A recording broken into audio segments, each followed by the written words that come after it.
So coming up this weekend is going to be UFC Fight Night, Strickland versus Magomedov, and it's going to be such a good card. I'm really looking forward to it. I will be doing a live fight companion on my YouTube channel for this card as well, so do feel free to tune into that. It should be a very good time. And now before we do get into it, you've got my BetUS kind of sign up link just there, and also you do get a 3-day free trial for the WeWinPicks Premium membership service. And we've just added another analyst. We've got a brand new AI, a separate AI. You can't get this AI anywhere else. It has been developed by like a nuclear engineer or something like that. If you do look onto the WeWinPicks website, you can read articles about it. It's very interesting and kind of crazy, so you can get that as a premium member. But now let's just get into the card.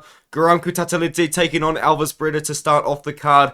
I do still have Guram Kutateladze, and I do still feel quite confident in this pick. Elves Brener, in my opinion, to start with, he is quite small for lightweight. I really could see Elves Brener potentially even fighting down a weight class because he has had 145-pound experience before. He is a shoot box guy, but man, this is going to be a tough fight for him. Now, Elves Brener, despite being a shooter box guy, he doesn't really strike. Like, he does strike, but he's not really a striker, you know, because a lot of shooter box guys, you think of Muay Thai and BJJ. For Elves Brener, it's more grappling, and then he can strike, but he kind of doesn't really want to. He is coming off a weird win, which he probably should have lost to Zabara Takugov, but Takugov missed weight, and I guess, like, you know, this is what it is. Takugov always missed weight, and that's why he got cut. But Guram Kutateladze is just going to be better everywhere, I would say. Maybe in, like, pure BJJ, Elves Brener is better, but I think Guram Kutateladze does get this one done somewhat easily by knockout or decision. I'm not really too sure, because Elves Brener is a pretty tough guy, but I think Guram Kutateladze definitely does win by KO or decision. Now we move on up the card. You've got everybody's favorite fight this week, Alexandr Romanov taking on Blagoy Ivanov. And to be honest with you guys, my pick could change depending on how Romanov looks on the scales. Now, I am going to be picking Alexandr Romanov, but Alexandr Romanov at 265 pounds is not the same Romanov that we've seen weighing in the past, 245 pounds, 250 pounds or so. When he is 265 pound Romanov, this man has no cardio. This guy has been going to KFC way too many times, and it's just not really a good look. Like, he's got no cardio at 265 when he weighs in at 265, that is. Now, I can understand the loss to Marcin Tybura because he was fighting at elevation. Everybody on that card gassed out after the first round. Absolutely everybody did, but it should have been a draw, to be fair. But then we move on to the Alexander Volkov fight, and in that fight, man, he didn't really land any strikes at all and just constantly trying to get takedowns. And after he failed the first takedown, it was a pretty sad and pathetic performance from Romanov. He kind of just gave up. He kind of just thought, oh, I can't take this guy down, I'm going to lose, and he just gave up. That's literally what he did, but I am going to pick him to beat Blagoy Ivanov. Now, the reason why I do that is I don't rate Blagoy Ivanov that highly. You know, we've seen Blagoy Ivanov taken down before. He does have that Sambo base, that Sambo background, which is great to have, but we've seen Blagoy Ivanov's takedown defense tested by lesser wrestlers, in my opinion, than Alexandr Romanov. The problem is, if the fight leaves the first round, can Romanov keep going? And the answer to that is probably no, but I am going to kind of just bank on Romanov being able to finish the fight in the first round on the ground. Definitely not a fight to bet on, because I feel like if Ivanov wins this fight, it very well could be a decision, potentially. It could be a late finish. I feel like if Romanov wins, it's very likely to be in the very first round. So I am going to pick Romanov by finish in the first round. I know Ivanov's a guy that can take bombs, but when you're on the ground and Romanov's hammering down at you, it's just going to be a little bit of a different situation. And that's why I think Romanov is able to get the finish in this fight. Joanderson Brito is taking on Westin Wilson, and Joanderson Brito is like minus 800 on some sports books, minus 1200 on some sports books. And I'm going to be honest with you guys, I understand it. I personally thought Joanderson Brito was going to open at minus 1000. Like, not even joking. I am very worried for Westin Wilson in this matchup. Like, Westin Wilson, you know, he does train with Stephen Wonderboy, and he kind of does strike like that, but he's just not good on the feet, like, at all, man. Like, when he strikes, the hands are low, the chin is in the air, and he's genuinely, not even joking, just waiting to get KO'd. When he fought Teruto Ishihara, if you watch this fight, you can watch it for free on YouTube, XMMA, great promotion. Everything's on YouTube for that promotion. He literally stood there and waited to get knocked out. There's no other way to explain his game plan in that fight. He was just waiting to get KO'd. And Teruto Ishikawa is a guy who has been in the UFC before and fought good guys like Petr Yan. And of course he's going to knock out a guy that's just standing there like this. Joanderson Brito is going to do the same thing. Joanderson Brito is going to run forward like he does, and he's very aggressive. The way that you beat Brito is you pressure Brito. Westin Mawson is not going to go out there and pressure Brito. He's going to go out there, he's going to try and dance around on the outside with his karate stance, and Brito's just going to swarm in, land a couple of hooks, and put him out. Brito has got some of the most brutal KO wins I've ever seen in my entire life on his record, and he's not even a guy that really has got a lot of KO wins in the past. He's got 5 wins by KO. Most of them actually happen to be by submission, which is crazy. But man, this fight, I'm going to say it again. I say it all the time. But this KO over Cheppy Mariscal is the single most brutal KO I have ever seen, because Cheppy Mariscal could not recover from that. And I am very worried for Westin Mawson that Westin Mawson's going to get KO'd by Brito, and it's going to be a similar situation. If Mawson wants to win this fight, he has to grapple Brito. But the problem is, Brito's also a good grappler, so I've got to go with Brito as the massive favourite. I think he's going to get a big KO. I worry for Westin Mawson. This is not a good stylistic matchup for him at all, and I can just see him like with his chin up in the air, Brito storming forward, just kind of how he does, and getting the KO. So yeah, give me Brito first round KO, and I'm pretty confident that happens. Ivana Petrovic is taking on Luana Carolina. And I'm going to be going with Ivana Petrovic, but this line is a little bit taxed, in my opinion. I think you are paying a little bit of a tax on Ivana Petrovic. Minus 225 is a bit wide. I don't know if she's still there, but it's women's MMA, so I feel like I would just kind of recommend that you don't bet women's MMA in general anyway. But in this matchup in particular, you are paying a tax on Petrovic. You genuinely just are. And I do think that she can beat Luana Carolina in the matchup.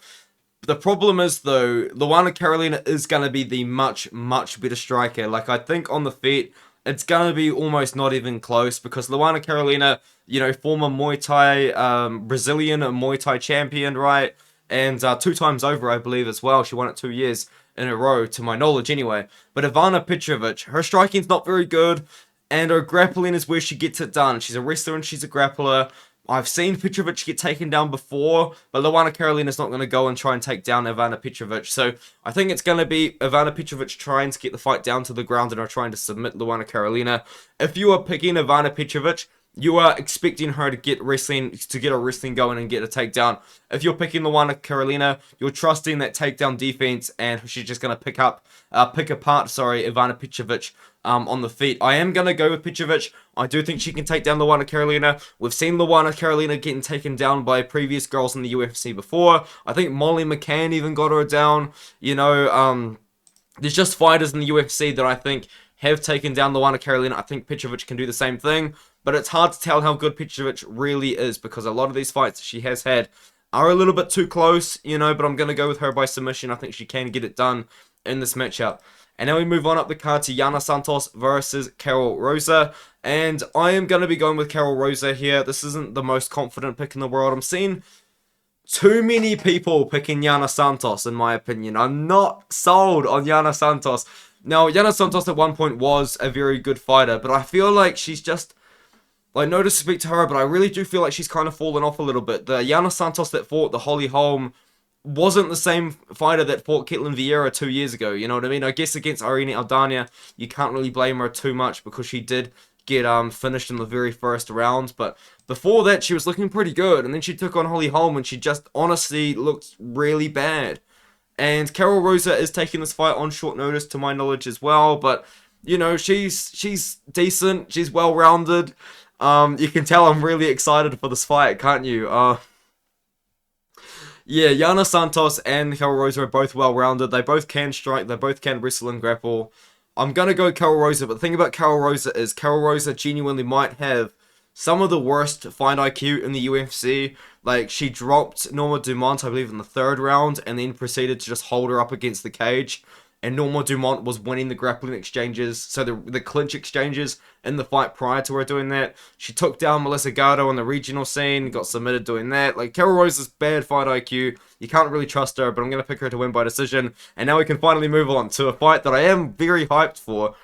And this is a fight that would have put bums in seats. This is a fight that would have sold tickets to a crowd. Why is this fight card in the Apex? You've got Kevin Lee. Kevin Lee's a pretty big name. Even still, he's a big name. And you've got him fighting in the Apex. On the prelims as well. It doesn't make sense if this is still the bout order. But I do think Rinat Fakhretdinov, man, everyone kind of makes fun of me for my pronunciation of his name, because I say Rinat and not Rinat, but anyway, I do think Fakhretdinov does beat Kevin Lee. However, I think Kevin Lee's got a good chance at potentially taking the fight as well as a big underdog. Everybody is doubting Kevin Lee in this matchup, and I am too. I am going to pick Rinat Fakhretdinov. However, Kevin Lee, I mean, he just hasn't looked good recently, has he?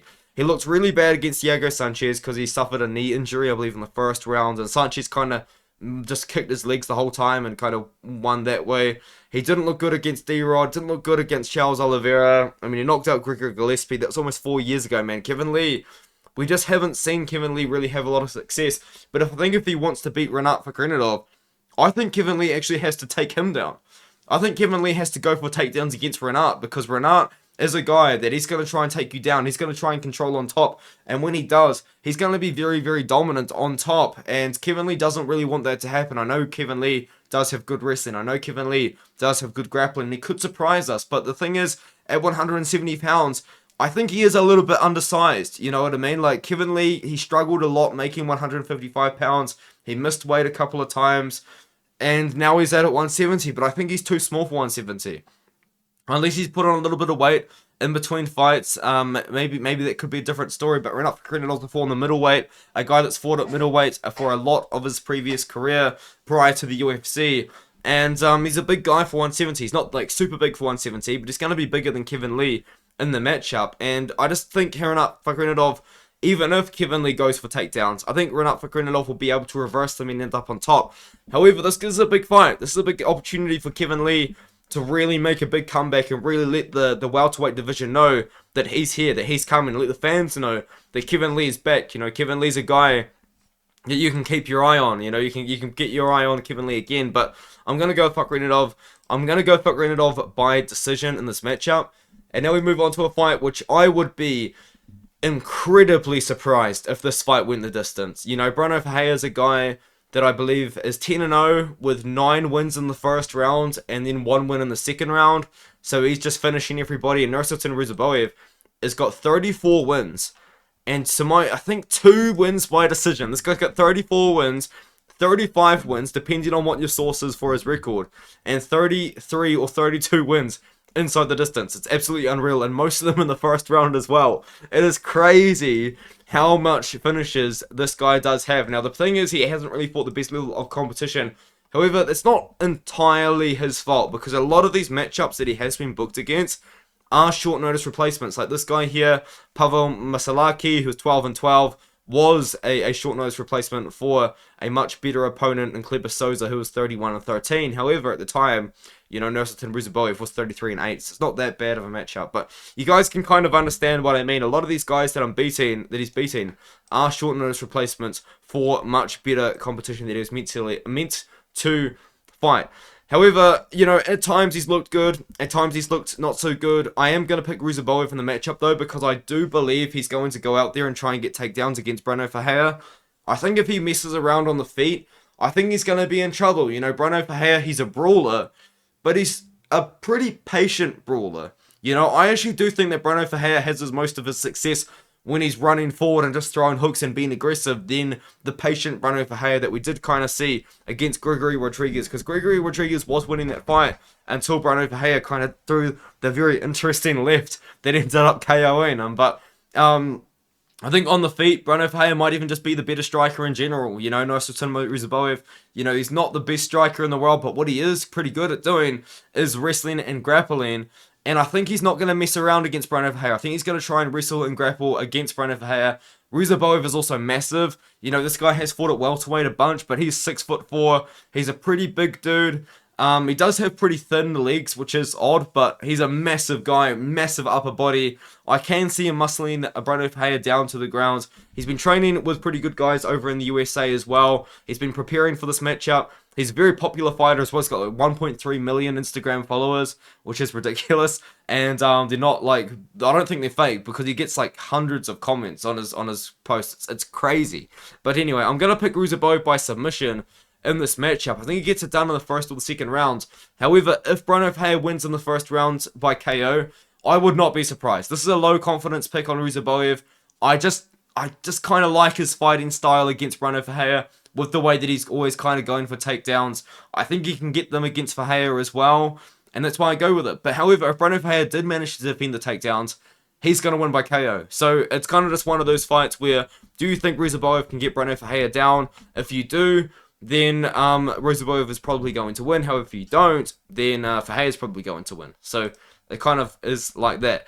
Now we move on to Benoit Saint-Denis taking on Ismael Bonfim. And I'm going to be picking Ismael Bonfim, and I'm pretty confident he wins this fight. Now, I do consider myself an Ismael Bonfim expert. I'm 2-0 on Ismael Bonfim picks, and as I said in my previous breakdown on my early picks, there are a lot of people out there that are 0-2 on Ismael Bonfim picks, man.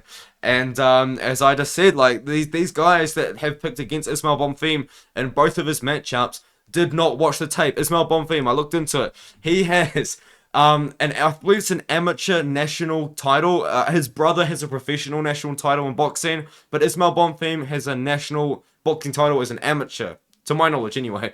And he does have a pro record, but it's 4-1. It's not really the best. But Bonfim's a good boxer. It's kind of what I'm trying to say. He's a good boxer, and he's a good boxer in MMA. Now, you wouldn't really think it because he does throw a lot of hooks, but in MMA, I guess, you can kind of get away with throwing a lot of hooks to kind of close the distance, but I could be wrong. But the point is, Bonfim is a good boxer in MMA, and he does outclass his opponents on the feet. He outclassed Nursulton on the feet. Now, a lot of people were on Nursulton. I remember seeing someone on Twitter saying that Nursulton should be a minus 300 favorite, which is ridiculous, because Nursulton, if you watch any of this guy's fights, he doesn't really go for takedowns, and even if he does, he struggles to get them.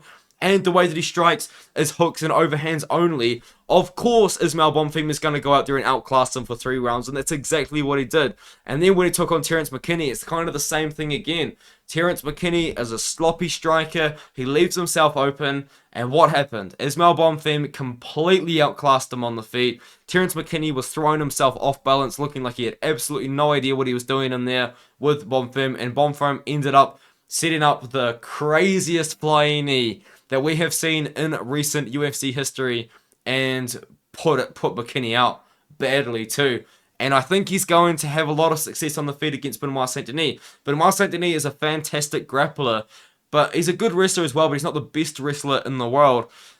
And I think he's going to get outclassed on the feet by Bonfim. Now, we know that Benoit Saint-Denis has a chin on him, man, because this guy got absolutely smoked by Elizeu Zaleski. Especially, I believe it was like the second round that Zaleski just kind of was like playing like the UFC video game and landed like 100 significant strikes. But we know that Saint-Denis can take a hit. But since then, you know, he took on Nicolas Dolce, big step down in competition. Gabriel Miranda, short notice opponent, a fraud with a really, really sketchy record. A lot of the very padded record. So yeah, I think Ismael Bonfim just smokes him on the feet. I genuinely do. If Benoit Saint-Denis beat Ismael Bonfim on the feet, I would be very surprised. If he took down Bonfim and out-grappled him, I would also be quite surprised as well. But that is how he wins. Ismael Bonfim has good takedown defense, and even then his grappling is pretty good as well. So I think Bonfim kind of can just win this fight on the feet. He shouldn't grapple with Benoit Saint-Denis. That's a bad idea, but I think he will have a lot of success on the feet, so that's why I'm going with Bonfim. I would be surprised if he gets a KO. I'll say it like this. Saint-Denis has a chin on him, so it's going to be very hard to knock him out. However, if you see Bonfim really setting stuff up and really figuring out Saint-Denis on the feet, and Saint-Denis not able to get the takedowns, he probably is going to get the KO. However, if Bonfim is just picking him apart on the feet, but Saint-Denis kind of still in the fight and going for takedowns and all this sort of thing, then Bonfim's probably going to win the decision. I think Bonfim wins by KO or decision. And with that being said, I'll move on to the next fight, which is a fight that I've lost my confidence in Melissa Gatto. I've lost it. I used to be somewhat confident in Melissa Gard. I wasn't super confident, but I was confident enough to pick her and kind of say that I'm pretty happy to pick her. Now I'm not. I'm still picking Melissa Gardo, but I'm a little bit scared. I am scared. Melissa Gardo is a great fighter. You know, at one point she was a really good prospect. Now she did lose to Tracy Cortez, and she's kind of lost a little bit of hype in my opinion. However, if she can go out there and beat Ariane Lipski, I think that would be a really, really good kind of step. However, Ariane Lipski is going to be the better striker in this matchup, and Lipski does have pretty good takedown defense. I don't see Lipski messing around on the ground with the Melissa Gardo, because that's where Melissa Gardo wants it. And in fact, Melissa Gardo is so happy to have the fight on the ground, she is willing to stay on her back, which is kind of the detriment of her fight against Tracy Cortez, because she was having success in moments, but then she's just way too content to be on her back. Now, Ariane Lipski, I don't think she's going to mess around on the ground with Melissa Gardo, but can Melissa Gardo get the fight to the ground and control the fight on top? That is the question. And my confidence in the answer of yes has decreased a little bit, because Lipski's takedown defense isn't so bad, but I do genuinely believe if Melissa Gardo can get on top, she's going to have a lot of success with her grappling, with her jiu-jitsu, and that's how I think she does win the fight. I'm going to go with Gardo by submission or decision, but it's not that confident of a pick, because I think Ariane Lipski is a good fighter, and she has shown improvements recently. She looked good against JJ Aldrich as a massive underdog, and I think JJ Aldrich is a pretty good fighter. You know, she's got a bad record, but she's been in the UFC for a very, very long time. And she got KO'd by Priscilla Cachoeira, which is a shame, but she outclassed Mandy Bomb. I mean, who doesn't do that at this point? But now we're moving on the card. Max Griffin versus Michael Morales. I am seeing a fair few people picking Max Griffin, and I do understand the pick. I'm still on Michael Morales. I think Michael Morales is a very good raw prospect with like a lot of upside. You know what I mean? Like, I think this guy has a very high ceiling when he does eventually reach his prime. However, he's quite unpolished right now. But I still think he's going to be able to beat Max Griffin. You know, Michael Morales, I mean, Muay Thai champion in Ecuador, wrestling champion in Ecuador. Now, those things might not necessarily mean the most, because I guess Ecuador might not be like a hub of Muay Thai and wrestling, but still being a national champion in anything is a big deal, kind of no matter where you live, you know what I mean? So that is pretty impressive, especially at such a young age as well. But he does like to keep the fight on the feet. He can wrestle as well if he needs to, but I think this fight might take place on the feet. I think maybe if someone's going for takedowns, it genuinely could be Michael Morales potentially, but it's going to be an interesting fight. You know, Max Griffin's a guy that's kind of always there. He's an older guy now, almost 38 years old. He's a veteran of the game. He's had two very close fights recently to Neil Magny and with Tim Means. That those fights, I think the Tim Means fight is closer than people think it is. A lot of people think Max Griffin won that fight clearly. However, you can genuinely make a good argument for Tim Means in the matchup, but I think Michael Morales gets by him. I do. I think Michael Morales is very, very raw. Like, this guy is a guy that I think with time genuinely could end up being a fantastic prospect. But this guy, he still is somewhat a little bit sloppy on the feet. He still is like just a little bit, like, more time would really help Michael Morales. I genuinely do feel like that. But I think this guy does have a lot of upside, and he hasn't fought for a very long time. He hasn't fought for 10 months, and I believe if this guy's training full time, he's going to be making some rapid improvements. And I do think Michael Morales can win against Max Griffin by decision. I'm not too sure how everyone's picking him by KO, but I am going to pick Michael Morales by decision. I think it would be a very, very impressive if he could get Max Griffin out of there. Now we move on to the co-main event. Another fight with a lot of talk. Another fight where people are picking Grant Dawson, but I do really like my Damir Ismagulov pick. I do. Now, can he lose this fight? Yeah, he definitely can. And there's a lot of concerns regarding Damir Ismagulov's retirement talk, you know, because he said that he was going to retire after he lost to Arman Tsarukyan, and that wasn't even that long ago. So, who knows? Did Damir Ismagulov take a month off after losing to Arman Tsarukyan of no training? You know what I mean? Because that's a pretty significant amount of time when you consider he's kind of returned to this fight 5 months later. But Grant Dawson, in my opinion, isn't really a guy that has impressed me yet. Grant Dawson's a guy that's hittable on the feet, but what he wants to do is wrestle and he wants to grapple, but his cardio is not that good. His weight cutting ability is not that good. You know, this is a guy that used to fight at 145 pounds, by the way, and he struggles to make 155 pounds now. It's very interesting that he kind of can't make the weight class, but for Grant Dawson, he kind of has to make 155 because he's going to be way too small for 170 pounds. But with that being said, Grant Dawson is a wrestler. He is a grappler. You know, he out-wrestled and out-grappled Mark Madsen. But the thing is with that one there, Mark Madsen's like a Greco-Roman wrestler. So the wrestling styles kind of clashed. And myself and pretty much everyone on the planet knew that Grant Dawson would be able to out-wrestle Mark Madsen just because of the style that Mark Madsen had his silver medal in. And he had that really bad fight against Ricky Glenn where he completely gassed out after winning the first 2 rounds, and Glenn almost finished him in the 3rd, and then made it a draw. You know what I mean? So I think Damir Ismailov's takedown defense as well is better than people give it credit for. You know, Damir Ismailov defended 14 takedowns against Arman Tsarukyan.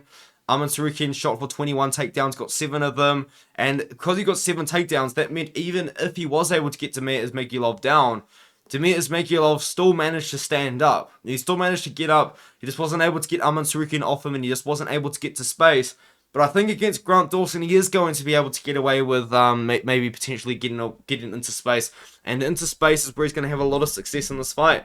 Ismailov's not really a guy that gets a lot of KOs, but I think Grant Dawson is a guy that, I mean, he does have a lot of KOs on his record, but he hasn't got a KO in a long, long time. His last actual win by knockout was in 2017, and he does have an injury TKO win, but all decisions since he got into the UFC. But Grant Dawson is a guy that I said he leaves his chin up in the air, he leaves himself very open after he throws certain strikes, and I can just see maybe Damir Ismailov just landing like a straight right hand, straight down the pipe, and beating Grant Dawson with a KO there, or just kind of piecing him up on the feet. I wouldn't be surprised if he does that as well. So I've got Damir Ismailov by KO or decision in this matchup. I do think he can keep the fight on the feet, keep the fight at range, which is where he wants it.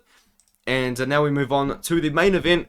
A very interesting fight, a fight that has left people divided, but I am on the Sean Strickland side, not very confident in it. And the reason why I'm on the Sean Strickland side is because I don't know how good Abus Magomedov is.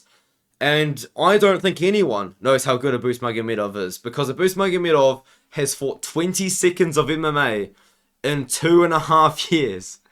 He has fought 20 seconds of MMA in 2.5 years. He beat this guy called Cesarius Kisik by guillotine. Very impressive win, great finish. Really, really good actual guillotine choke. I think he put Kisik out from memory, but very good win. But Kisik went on to lose like a lot after that. You know, it's not a well-aging win at all.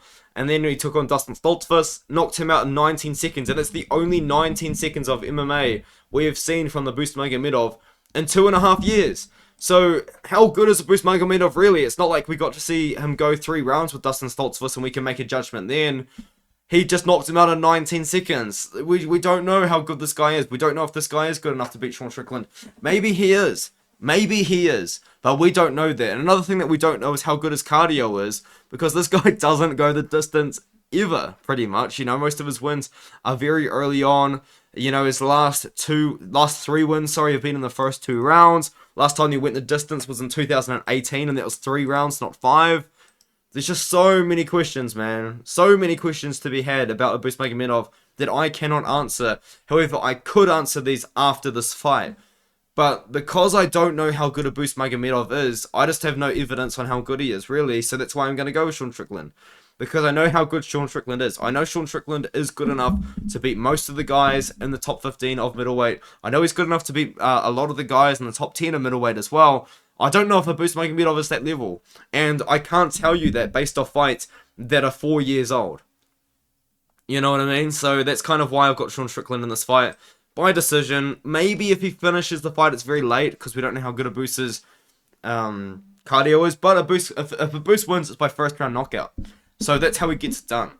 It's going to be interesting to see how this kind of happens, but I think Sean Strickland is going to be able to get it done over 5 rounds. Maybe he loses the first round. Maybe he gets KO'd in the first round. I don't know. I mean, even people that are picking Abus Magomedov, they're kind of making a guess of how good Abus Magomedov is. They're just guessing how good he is. They don't know for a fact how good Abus Magomedov really is. Because I don't know. You don't know. It's just one of those fights, man. We don't know how good he is. We genuinely don't. We haven't seen him against the top guy. We haven't seen him go more than 20 seconds in 2.5 years. It's just one of those fights. We don't know how good he is. I can't give you a good read on the fight I'm picking Sean Strickland. I know how good Sean Strickland is. I know what Sean Strickland can do. He can strike. He can wrestle. Abus Magomedov can do everything as well, but we haven't seen it in a long time. I don't know how good he is. And I know that's kind of a weird way to end the card and a weird kind of breakdown, but that is the truth. It really is the truth. You know, you can look into Abus Magomedov all you want, but you're looking at fights that are 3 years old. You can't say how good Abus Magomedov is now based off fights that are 3 years old. You know what I mean? So, with that being said, that's the end of the video. I think it's actually shorter than my original video, which is funny, but I just know more now, and then I can kind of compact it into the same sort of period of time. So with that being said, I'll see you guys in the next one. I am live streaming a lot. I'm making a lot of videos at the moment. I'm kind of pumping out content like absolutely none other. And I'll see you guys in the next one. Thank you guys so much for watching. I do really appreciate it.